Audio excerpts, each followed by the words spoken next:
సర్వలోక నివాసులారా దేవుని గూర్చి సంతోష గీతము పాడుడి, ఆయన నామ ప్రభావము కీర్తించుడి, ఆయనకు ప్రభావము ఆరోపించి ఆయనను స్తోత్రించుడి.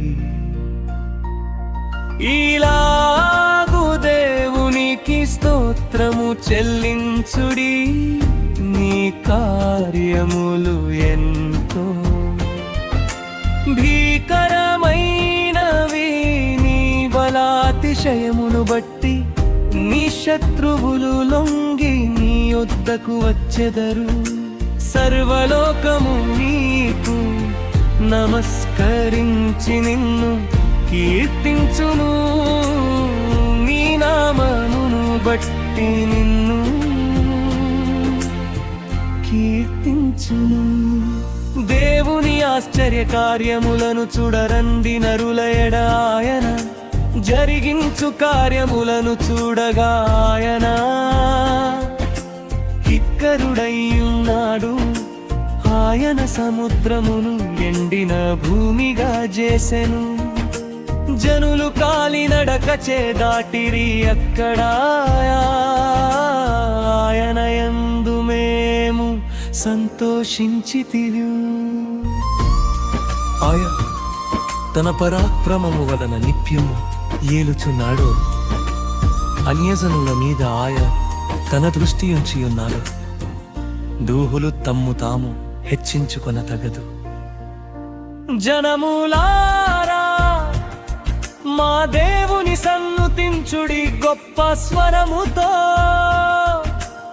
ఆయన కీర్తి వినిపించుడి. జీవప్రాప్తులనుగా మమ్మును కలుగజేయువాడు ఆయనే, ఆయన మా పాదములు కదలనీయడు. దేవా నీవు మమ్మును పరిశీలించి ఉన్నావు, వెండిని నిర్మలము చేయు రీతిగా మమ్మును నిర్మలులను చేసి ఉన్నావు. నీవు బందీ గృహములో మమ్ము ఉంచితివివా, నడుముల మీద గొప్ప భారము పెట్టితివి. నరులు మా నెత్తి మీద ఎక్కునట్లు చేసితివి, మేము నిప్పులలోను నీళ్ళలోను పడితివి. అయినను నీవు సమృద్ధి గల చోటికి మమ్ము రప్పించి ఉన్నావు. దహన బలులను తీసుకొని నేను నీ మందిరములోనికి వచ్చెదను. నాకు శ్రమ కలిగినప్పుడు నా పెదవులు పలికిన మ్రొక్కుబడులను, నా నోరు వచించిన మ్రొక్కుబడులను నేను నీకు చెల్లించెదను. పొట్టేళ్లను ధూపమును రోవిన గొర్రులను తీసుకొని నీకు దహన బలులు అర్పించెదను. ఎద్దులను పోతు మేకలను అర్పించెదను. దేవుని యందు భయభక్తులు గలవారరారా, మీరందరూ వచ్చి ఆలకించుడి. ఆయన నా కొరకు చేసిన కార్యములను నేను వినిపించెదను. ఆయనకు నేను మొర్రపట్టిని, అప్పుడే నా నోట శిముష్టమైన కీర్తనయుండెను.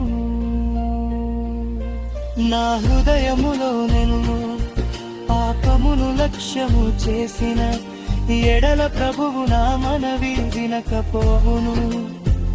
నిశ్చయముగా దేవుడు నా మనవి అంగీకరించి ఉన్నాడు. ఆయన నా విజ్ఞాపము ఆలకించి ఉన్నాడు.